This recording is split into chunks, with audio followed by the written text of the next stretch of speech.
So in 2013, The Wind Waker re-released in HD for $60. Everyone seemed to love it. Not a lot of backlash, everything was fine. A few years later, Twilight Princess HD Remake, $60. Again, not really a big deal. Nintendo announced that Skyward Sword would be getting its HD remake, and for some reason, there are a ton of people who are very, very upset with the price. The fact that a game from the Wii could be put in HD and just brought to the Switch for $60 is completely unacceptable, even though it just happened a few years before and a GameCube game had it happen a few years before that. So that's what I'm gonna talk about in today's video. Not really who thinks it's worth $60 and who doesn't, but I wanna know if you are somebody who thinks it is not worth $60 to buy Skyward Sword in HD on the Switch. I wanna know what needs to be added to this game to make it worth that $60.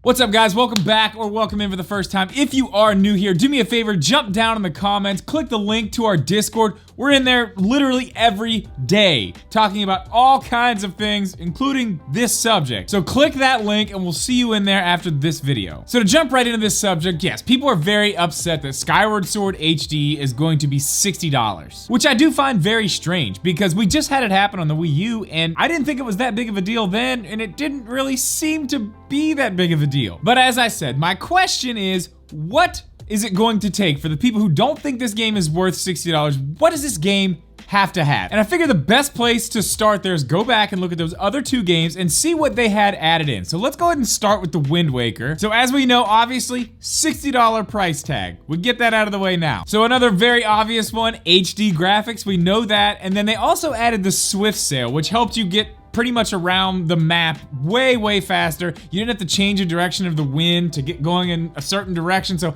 it did make things a lot easier because some people just didn't like the sailing. Now on top of those things, there were other differences, but a lot of them were very subtle quality of life things that if you didn't play the game before, you would have no idea that they had even changed these things. One of those things was they did give you instant access to a lot of things like the Wind Waker itself, the cannon, the crane, and they did that all right on the D-pad. So you could actually hit a direction on the D-pad and pull any of those three things up at any time. Well, you know, as long as you're on the boat with the crane and the cannon, obviously. Another very subtle difference is when you're using your grappling hook, in the old game you actually had to stop swinging to change directions. They made it so you can change directions while you're swinging, which, you know, not a huge thing, but again, just a small quality of life thing. They also added in a lot of different control options that weren't there in the previous game, and they shortened the Triforce quest towards the end of the game, which in my opinion could probably still be shorter. I just got done playing that game on stream. A lot of fun, but man, that part just really, it makes that game come to a grinding halt. I think that could be shorter, but it was way easier to deal with in this game than it was in the previous game. And they also added in a hero mode, which is actually something that they took from Skyward Sword, but the difference is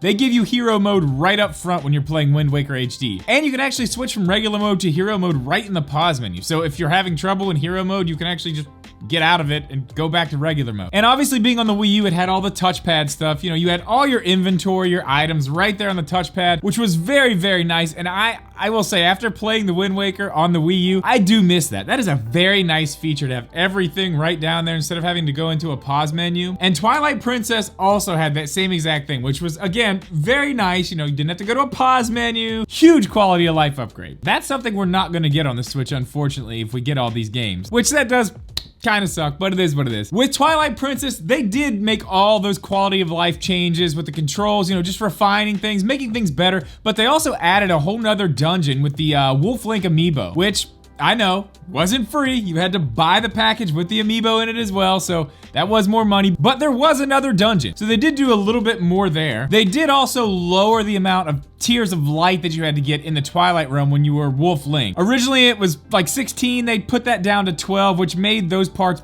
a lot better. Honestly, they could probably take those down to maybe 10, 8. Wouldn't have any problem with that. But on top of that, they did also add in the Ghost Lantern, which I'm pretty sure helps you find Pose, but that's something I never really worried about in that game. So more or less, that's about what those two games got. And with Skyward Sword right now, all we know about the game is It's coming to Switch. It is going to have handheld controls. So they have moved the motion control of the sword to the right stick, which, I mean, that's a big deal. For a while, you know, Nintendo themselves even said, oh no, it's impossible, we can't do it. Clearly they knew how they were going to do it. So that's one thing we have seen. They did say that the motion control version of the game is also refined and that those controls would actually be better as well. So there's also that. And then obviously, HD visuals, we can see that from the title. Oh, and somewhere it was mentioned that this game would also have amiibo support, so we're gonna be able to use amiibos in this game. So the amiibo thing we'll come back to. That's a whole extra thing. They might do something with that, they might not be a big deal. But I jumped into the Discord and asked one of our members, Hari, what he would like to see done to this game, because he's a big Skyward Sword fan, a big Zelda fan in general, and I asked him what kind of stuff he would like to see. So I definitely wanted to shout him out here, because some of these are definitely his ideas. Just wanted to make sure I gave him some credit here. So these first few are things I think that actually really do need to be in the game. The first one, you do travel back and forth to the same place several times, so a fast travel something. I don't know exactly how it would work, but some type of a fast travel to get from point A to point B instead of having to go back up to the sky and all that. That is something that probably needs to be in this game for sure. The second thing he mentioned is, and I don't want to spoil this for anybody who hasn't played the game, but you do end up doing the same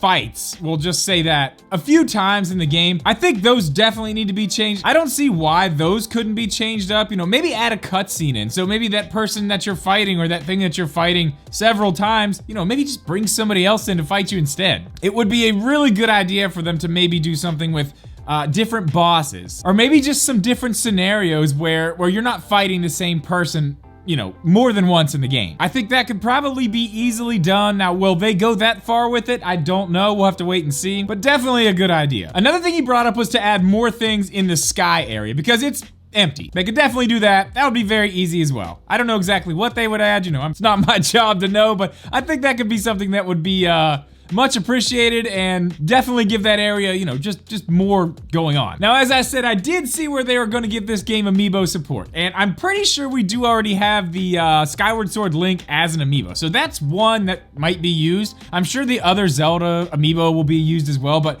what if we get a new one? Would it be Fi? Maybe if you have that amiibo, you get an extra dungeon. Maybe there's something that opens up with that. Maybe that's how they'll open up the fast travel. I don't know. But if you're gonna have a Fi amiibo, I mean, you know, at that point, you know what you gotta do. Fi's gotta be in Smash, right? Yeah? You with me? No? Maybe? All right, well, yeah, okay. We'll see on that one. Probably not. It's possible. But while we're on the subject of Fi, we do need to talk about that. Huge issue with the game is the hand holding and the fact that she is interrupting you on just about every occasion that she can, and even interrupting herself on some occasions just to tell you things and hold your hand even further. That has got to be fixed. That is something that anyone I know who has played the game, everyone definitely agrees that is a huge issue. I feel like Nintendo knows that at this point, and that's probably one of the first things they tackled whenever they were looking at things that they could improve. So I don't have a lot of worry about that. That's something that was probably known and worked on very early in all of this. I mean, at least I would hope. But I'm sure we're gonna find out all about this soon. Whether they start talking about this at a, you know, 35th anniversary direct later on, or maybe just start dropping things on Twitter like we've kind of seen them do, you know, last year, maybe a little bit this year. Totally possible, but we're gonna see. But again, guys, the point of this whole video is really just to get a conversation started in the comments. If you are somebody out there who thinks Skyward Sword HD is not worth $60, I really want to hear from you in the comments. Now, everything we've just discussed here, let's say all that stuff was added. Would it be worth $60 then? Because it seems like the other games were, but for some reason, this one's not. Would what I said in this video be enough for you? Or is that not enough? Does it need more? Or does it need other things? Again, please, let me know in the comments. Let's get a conversation started about this. I'm very curious. I wanna hear from you guys. I wanna know what this game needs. I wanna know what it has to have to be worth $60 to the people out there who don't think it's worth $60. So make sure you leave a comment, and guys, be respectful to each other. I know this is a subject that can get some people triggered, but let's try to be respectful. But guys, that's gonna do it for this one. As always, thank you so much for watching. Please leave a like, make sure you are subscribed, and I'll see you in the comments.